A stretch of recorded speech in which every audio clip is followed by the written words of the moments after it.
Hi, everyone, and welcome back to another episode of The Grind. And today we are still on our I Am series talking about Jesus being the door.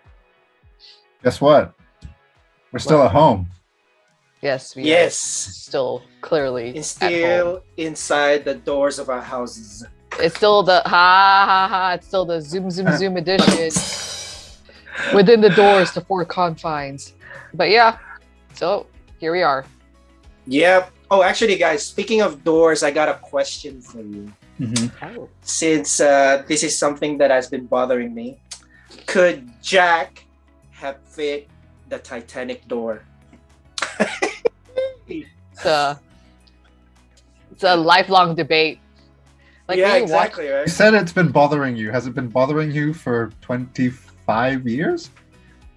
Pretty much ever since I watched it the nth time. I don't know. Going back to that question, I mean, I'm sure we've seen all that meme, right? Of like, how you can totally fit to. Yeah. This might be controversial. I don't think Jack would have fit on the door. Ooh. Yeah, just because like the door is I don't know, like didn't they do like a MythBusters thing as well? I forget whether like They did. And they found that if he had got on and tied a life vest to the door, they would have been fine. They would have lived Yeah, but- happily ever after. the Jack and Rose legacy. But then again, like when you're in a state of like fear and cold, like you don't think straight. Panic and everything. Yeah, Exactly. exactly. Yeah, you think, you stay in the water so I'll live. Yeah, you think Jack being Jack, being all heroic and be like, oh look at me, I'm like the man to keep you safe. But off camera, he's like, "You gotta let me in, Rachel. Come on." Oh no, not Rachel. Rose. Rachel! Ooh, Sorry, a no. little No, bit of a slip. I meant Rose, not my wife. Sorry. Wow, is there something that you want to share? Do you need to talk, Rico? We're here for you. We're good.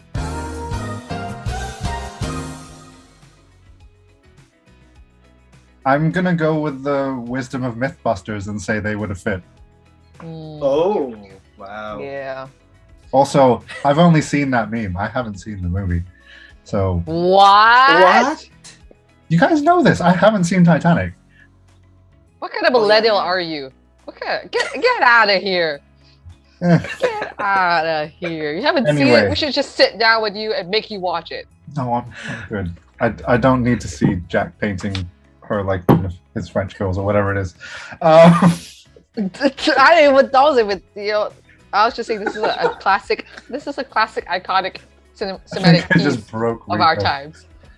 You know what's even embarrassing is I think I watched it the first time and then I watched it when it was in 3D. They did a 3D of this also, remember? Why? That's how much of a millennial I am. Millennium. Millennial, So I much mean. Anyway, What? this has descended, and I'm going to make it descend even more. Staying on the theme with doors, Uh-huh. do you think there are more doors in the world, or there are more wheels in the world?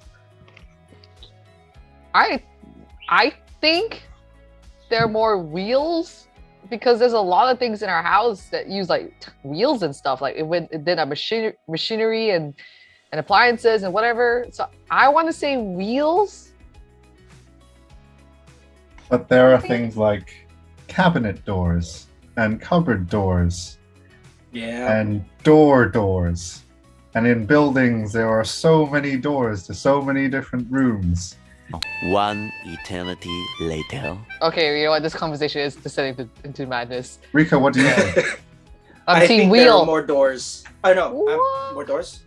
Yeah, more doors, More yeah. doors. Because you have to think, I'm thinking more in like each household doesn't have, not all households will have a car or a vehicle, but each household would have like a cabinet or this or like this one. Stuff like that. So I Mhm. think for me I would say there are more doors than wheels. I have no argument left. I mean, that's don't what know. I think. Anyway, everyone Anyways. who's watching, settle it in the comments. This is where we'll settle Yeah. it in the comments. So moving on swiftly. So as we all know, we're on the theme of doors, and Jesus is the door, a door that can hold both Jack and Rose and the rest of humanity. Wow. No need for life vest or anything like that. Basically talking about like the door, like Jesus, being the door you can walk through, and there's freedom of access, to a whole bunch of things. And so, like what Keith said, like when we Jesus is the door to a covenantal blessing and a relationship with Jesus. It offers salvation, protection, and provision. So, and I'm sure, like, for us here, we're living in the truth that we have access to Jesus. And I like the phrase how he said, like, you can come in and go in and out. Basically, freedom of access. I mean, have you ever seen people like walk in and out of the place? It looks as though like they own the place, like they're just like so free, right? And so likewise, we have that, in and out freedom of access. Like, like the whole idea of like, a door can keep something in and open to something. So that's the thing that we have with Jesus. So what has it looked like for you to live your life having access to Jesus? Definitely in times of need, there's like access to comfort and peace that I cannot sort of manufacture myself. And so in that sense, it just makes living easier. Day-to-day life, no matter what happens, you have you always have Jesus to lean on, in a way. Yeah. I think something similar to for me, I think it's something similar to Nathan as well. It's more of like there's a place where you can run to when I mean, like, I'm not using it as an excuse to just, but of course, like when we're in need, we have some place to go to, and that's Jesus. And I think the fact that the Lord has offered us this salvation that we can look forward to, that's one thing as well that I look up. That's one thing that I can think of as well. Yeah, I think just thinking about like everything that you have in Jesus is all that you need, right? But it's the more of the question of like, do you choose to go in, and have access to it? And I think there have been times where like I've just tried to do things on my own, and then it's like, oh, okay, well, just ask or know that you have access to this. It's almost like Jesus is like a security blanket that you can fall back on. And he's like, well, I got you. Like, you have access to this. Like, you just need to come through, Yeah. So, yeah, he's there. But yeah, like, and I know like there's all this access, right? It's like, those, like, you don't want to be in this position where like, you have all this access, but you don't access it at all, right? Yeah. Because it's just like having all the money in the world, but we don't use it. Like, what's the point of having all the money in the world, right? So in a way, like, people don't know that they have access to Jesus and have all the freedom and the fulfillment that they can get. So I guess the question would be like, what do you think people are trusting in for salvation, if not Jesus? Well, I think like you just said, all the money in the world, because some people do have all the money in the world, or maybe not that much, but still substantial amounts of it. Yeah. And I mean, practically speaking, money can get you out of a lot of trouble. So I think people do definitely put their trust in money, and to an extent themselves. Like, like even as Christians, we do it a lot. Like, we get in a spot of trouble or something, we go, oh, I can solve this problem. I can get out of this. So if you have people who don't know Jesus, then all they've got is maybe themselves, their family, their bank accounts. I don't know. People, I think it's easier to trust something that you can see, right? I mean, going back to like, even our previous conversation before about like the parable to rich fool, or when we're doing a money talk series, we're talking about, oh, is it easier for a poor man to be more greedy, or for a rich man to be more greedy? I think it's just like, it boils down to like where like what you put your trust in, Yeah. right? So yeah, I think it's easier to place your trust in something that you can see. And I know I've definitely fallen in that trap before. That Jesus says all will be well, but I'm like, really? But then I see the circumstances. Yeah, is it though? You know?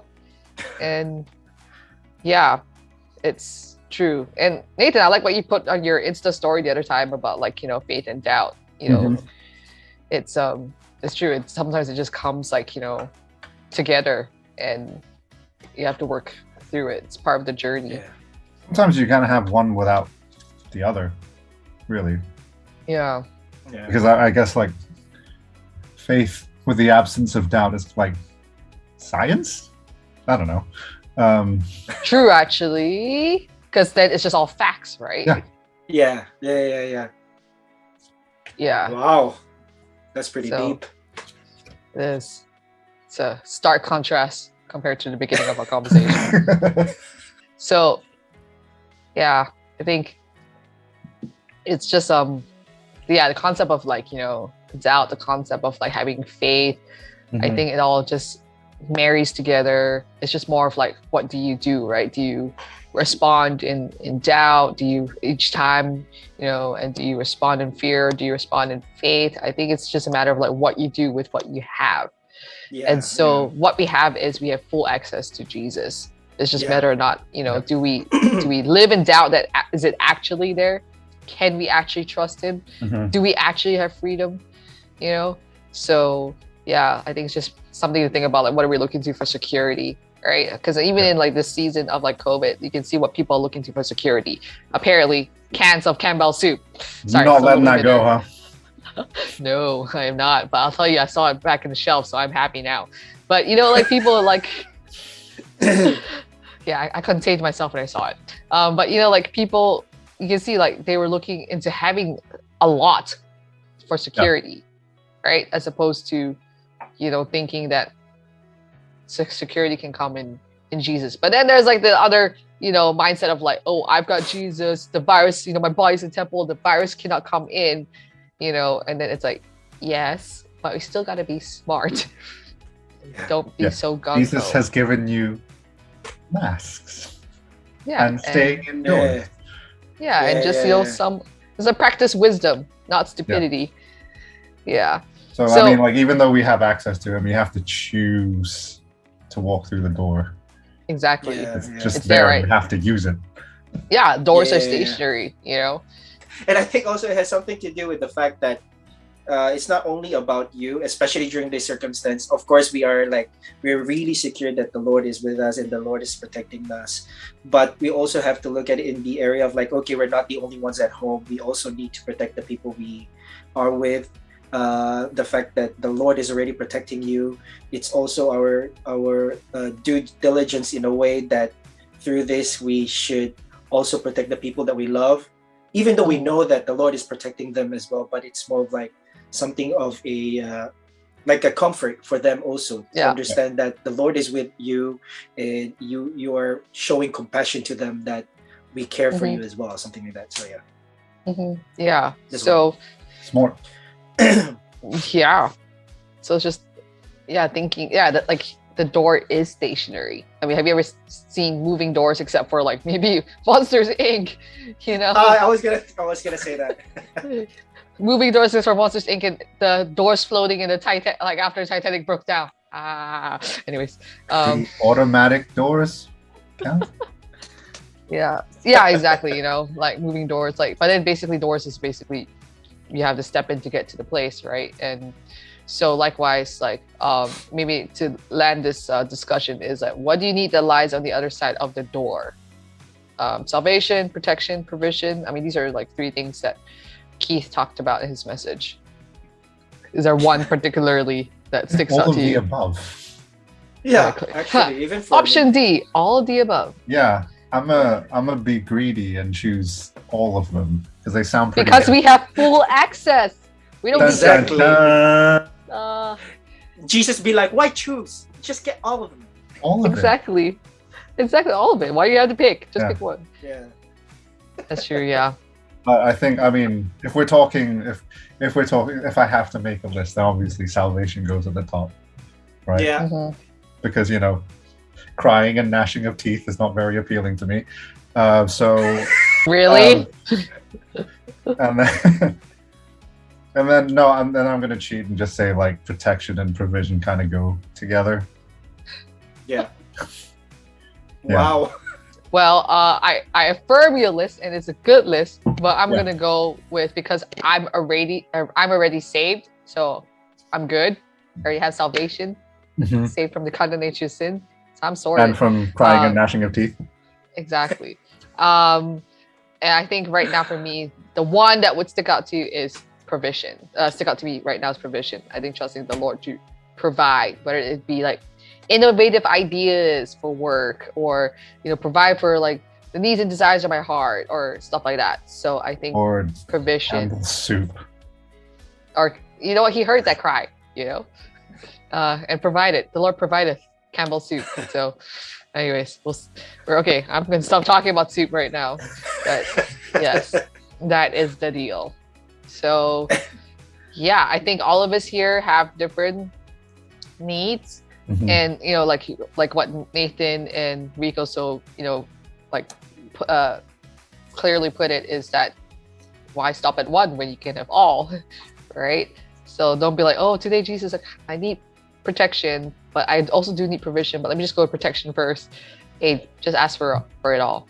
Yeah. We have free access. The choice is us going in and out. We have freedom of access. So yeah, hope you're encouraged and hope you had fun joining our conversation. Thanks again for being with us, and join us next time as we talk about the next I am statement, which is I am the way, the truth, shepherd. Oh, my bad. Sorry. I am the good shepherd. Jumping ahead. I am the good shepherd. Yes. All right. Take care, everyone. Yeah, we're all sheep. Take care, everyone. We'll see you next time. Bye. Bye, guys. Bye.